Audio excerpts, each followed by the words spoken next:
Assalamualaikum warahmatullahi wabarakatuh.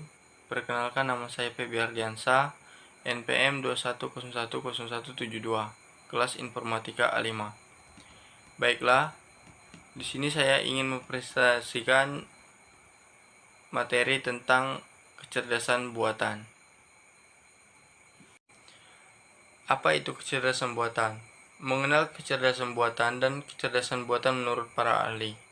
Kecerdasan buatan atau artificial intelligence (AL) adalah simulasi dari kecerdasan yang dimiliki oleh manusia yang dimodelkan di dalam mesin dan diprogram agar bisa berpikir secara seperti halnya manusia. Sedangkan menurut Nicole dan Sell, kecerdasan buatan adalah aktivitas penyediaan mesin seperti komputer dengan kemampuan untuk menampilkan perilaku yang dianggap sama cerdasnya dengan jika kemampuan tersebut ditampilkan oleh manusia.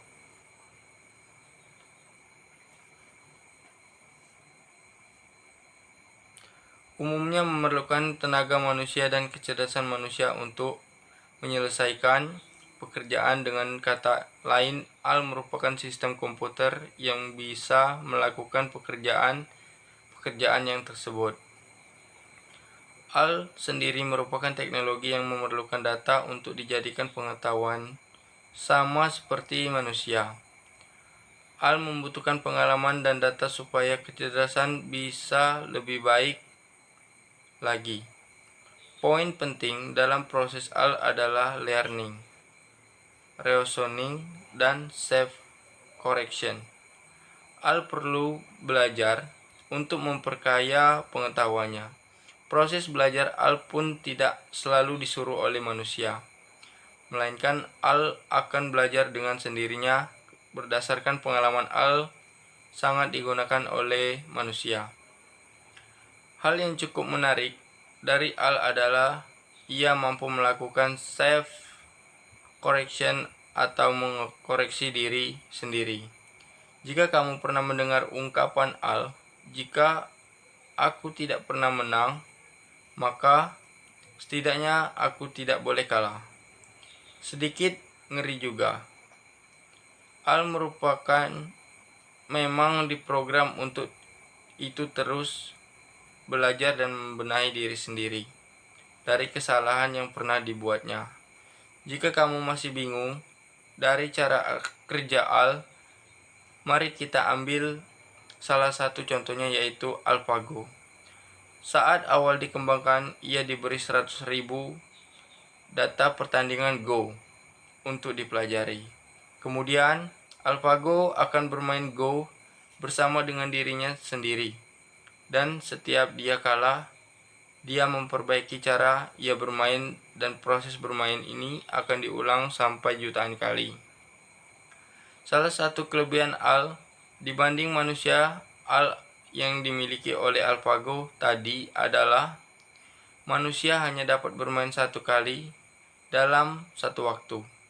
Sedangkan AL bisa mensimulasikan beberapa pertandingan pada satu waktu secara bersamaan, sehingga proses belajar dan pengalaman juga bisa lebih baik dibanding manusia. Hal ini terbukti ketika AlphaGo bermain dengan juara dunia Go pada tahun 2016.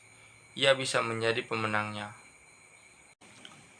Selanjutnya, kecerdasan buatan menurut para ahli.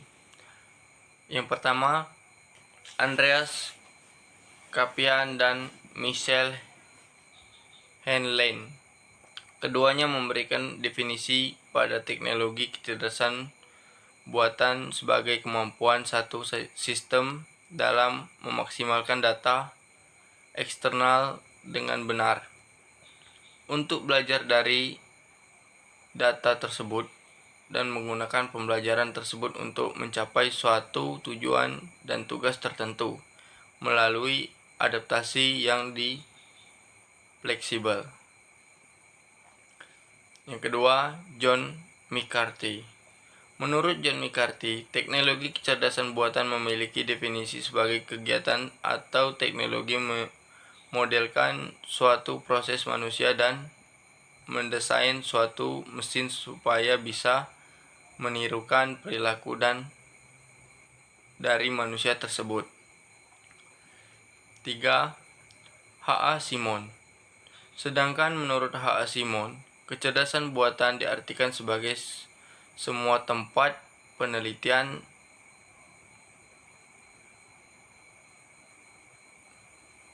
instruksi dan aplikasi yang diberikan dengan pemrograman komputer guna melakukan suatu hal yang dianggap cerdas oleh manusia.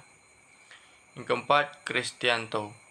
Kristianto kemudian juga memberikan definisi terhadap kecerdasan buatan, yakni sebagai salah satu bagian dari ilmu pengetahuan komputer yang dibuat secara khusus untuk perancangan otomatis tingkah laku cerdas dalam suatu sistem kecerdasan di perangkat komputer. Secara garis besar, sebuah kecerdasan buatan dapat melakukan salah satu dari keempat faktor berikut.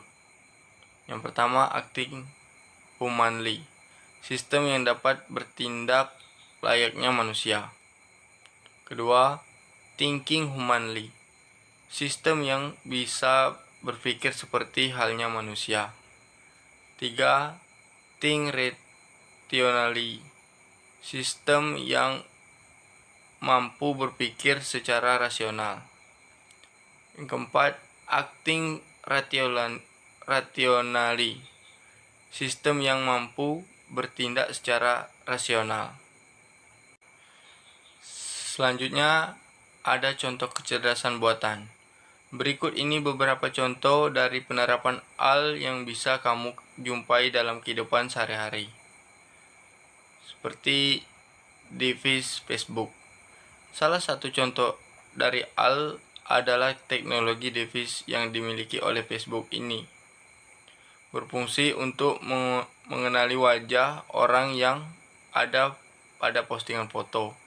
Dengan teknologi ini, kamu tidak perlu lagi menandai seseorang yang ada pada foto secara manual, karena AL ini yang akan melakukannya.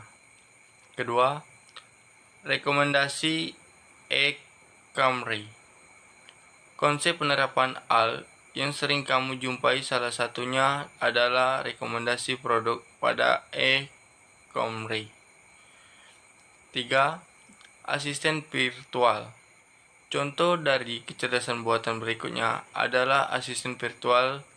Ada banyak penyedia asisten virtual seperti Google Assistant, Siri, atau Alexa. Seperti sistem pada umumnya, asisten virtual ini juga bisa kamu ajak berinteraksi. Selain itu, asisten virtual dapat mencatat kapan kamu ada janji atau acara, memberikan informasi ketika waktu acara yang ditentukan segera tiba. Asisten virtual ini juga bisa kamu perintah untuk melakukan pengiriman pesan, memutar musik, membuka aplikasi, dan sebagainya. Kesimpulan, penerapan AL banyak mempengaruhi cara kita hidup, berinteraksi, dan meningkatkan pengalaman dan kenyamanan kita. AL terus berkembang, dan masih banyak AL yang datang di tahun-tahun mendatang. Tentunya AL yang lebih baik lagi dengan lebih banyak kebaikan, pengembangan, dan penerapannya. Demikianlah presentasi yang dapat saya sampaikan. Kurang dan lebihnya saya mohon maaf. Saya akhiri. Wassalamualaikum warahmatullahi wabarakatuh. Terima kasih.